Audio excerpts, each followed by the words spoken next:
your basal body temperature while trying to get pregnant is what we're going to be talking about today.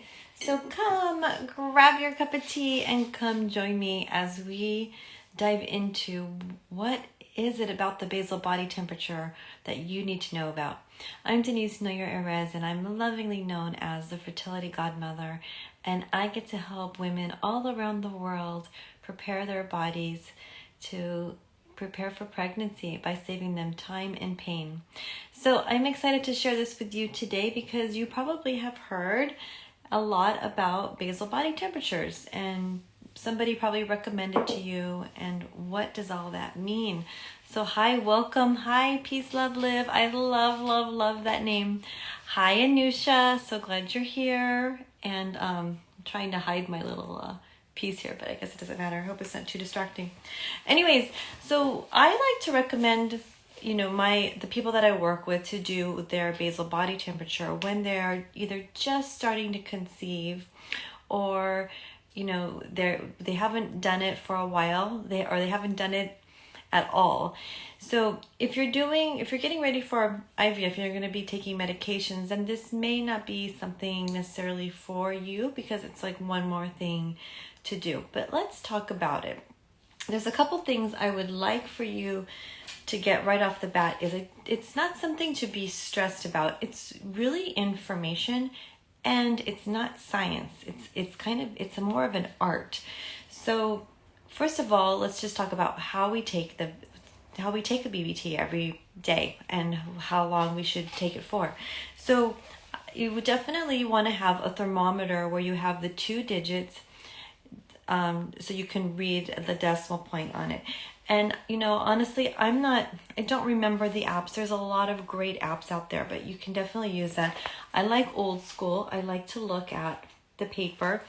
And so when I have my clients send me their BBT charts, I don't want the numbers. I want to see the pattern. And that's something that you can look for too, is you want to look at the pattern of your basal body temperature chart, not necessarily the numbers, because the numbers just in a line doesn't really mean much, right?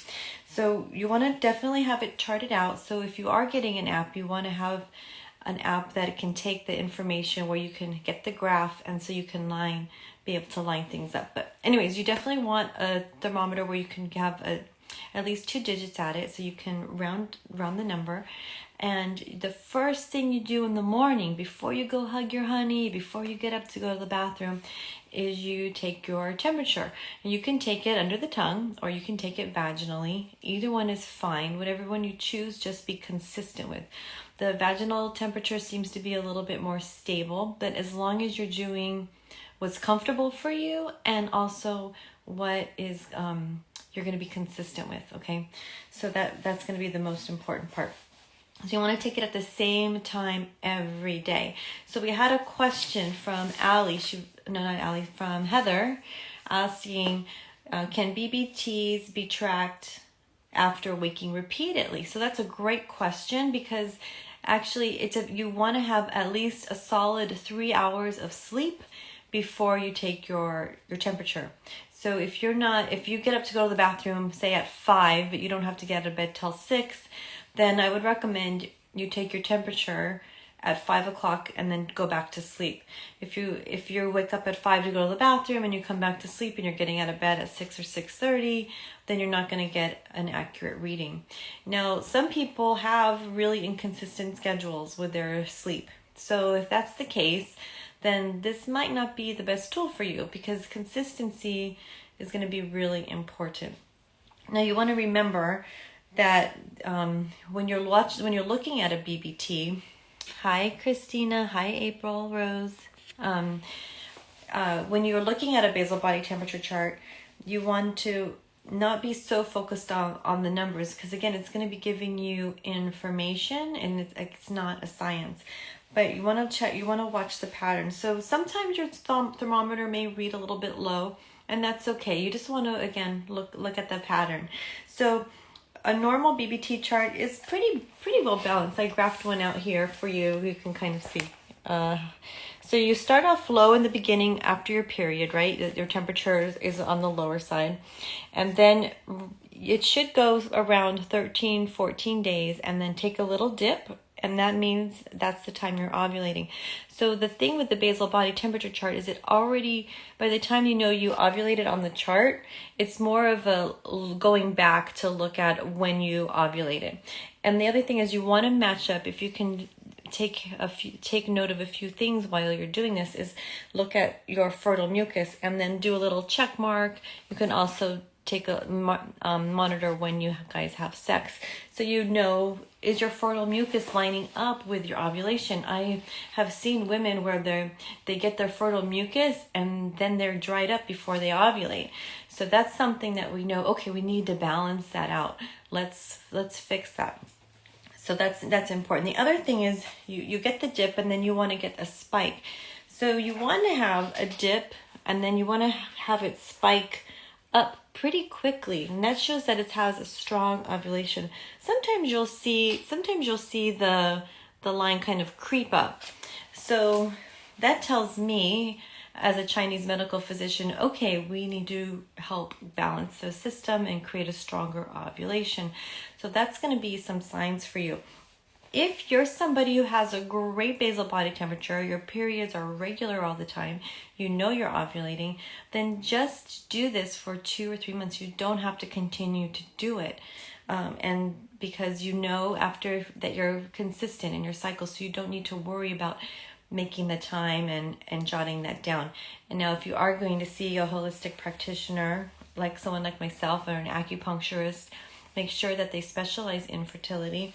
Then this is going to be great information for them too, because then they can see where you're at.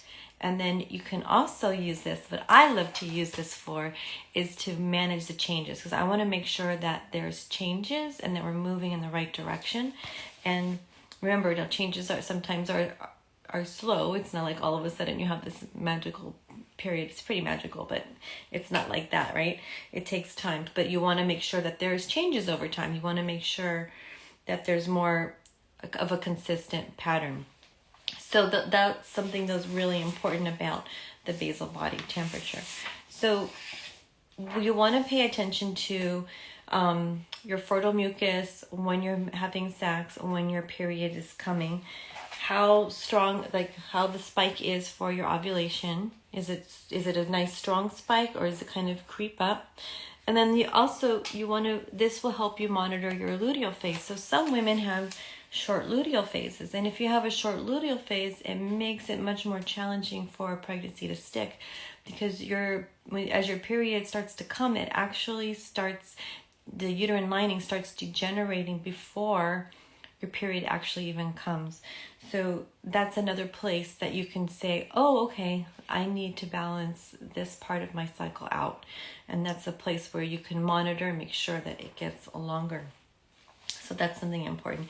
Now, if you're somebody who has PCOS or has very, very long menstrual cycles, then you may want to chart it for a couple times so that you can see the changes, you can see the pattern changing. But this isn't something that you need to be doing necessarily for years and years. You may also want to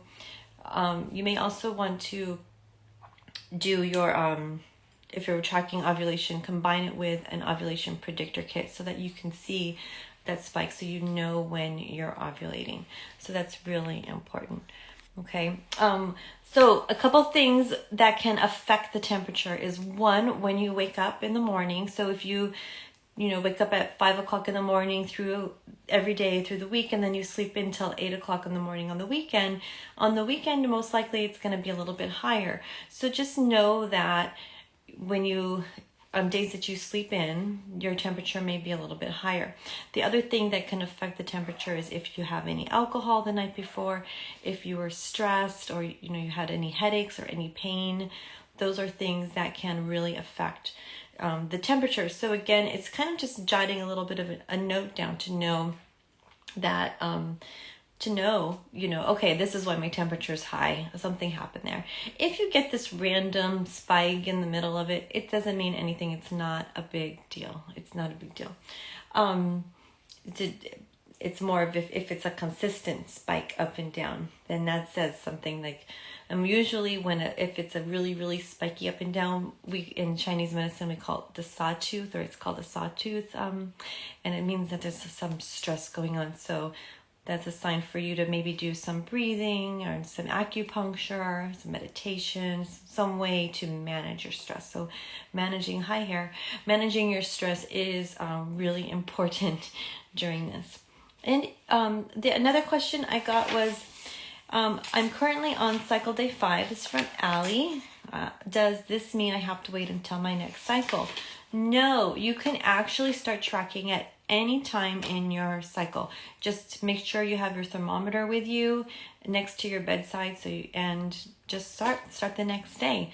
It's great. So and then of course, you want to make sure that if you're starting on cycle day 6, that you're lining your chart up with cycle day 6 on the day of the week. All right. And another question I have, and if you have any questions while you're here live with me or later on, and you can definitely write them in the comment sections, was does the amount of follicles you have equal the quality of eggs? So I don't think that's related necessarily to the basal body temperature, but I am going to answer that. And the answer is no. The amount of eggs you have, or the amount of follicles you have, does not equal the quality of your eggs. It just talks about how many you have. So if you have healthy eggs and you only have 1 or 2 on each side, if you have eggs, you can get pregnant. You want to be healthy. What it really impacts the health, and I've done a lot of videos on this, and I'll be doing many, many more, is really your health, your wellness, how healthy you are. So that's the most important. Okay, so I think that was all the things I wanted to cover about the basal body temperature chart, and not to be, to really use it as a tool and not to overthink it, and just, it's really going to give you a guideline. It's not going to tell you when, prepare you for when you should have sex, because you would have already ovulated by that time. But I like to recommend that instead of watching the clock when you guys are trying to make a baby, is just have sex 2 or 3 times a week, and you want to make sure it's around that time of ovulation. So this is the basal body temperature chart. It's not a science, but it is an art, and it does give some really great information, and you want to look at the patterns in it. Hi, Charla. Hi, Dina. Hi, Jamie. Great to see you. All right, you guys. So thank you so much for joining, and I'm so happy to have you here, and I will see you next time on Tea with the Fertility Godmother here at 12 o'clock. I'm Denise Noyer-Erez, and make it a great week. Bye-bye. Making sure I don't have any questions. Thank you. Bye.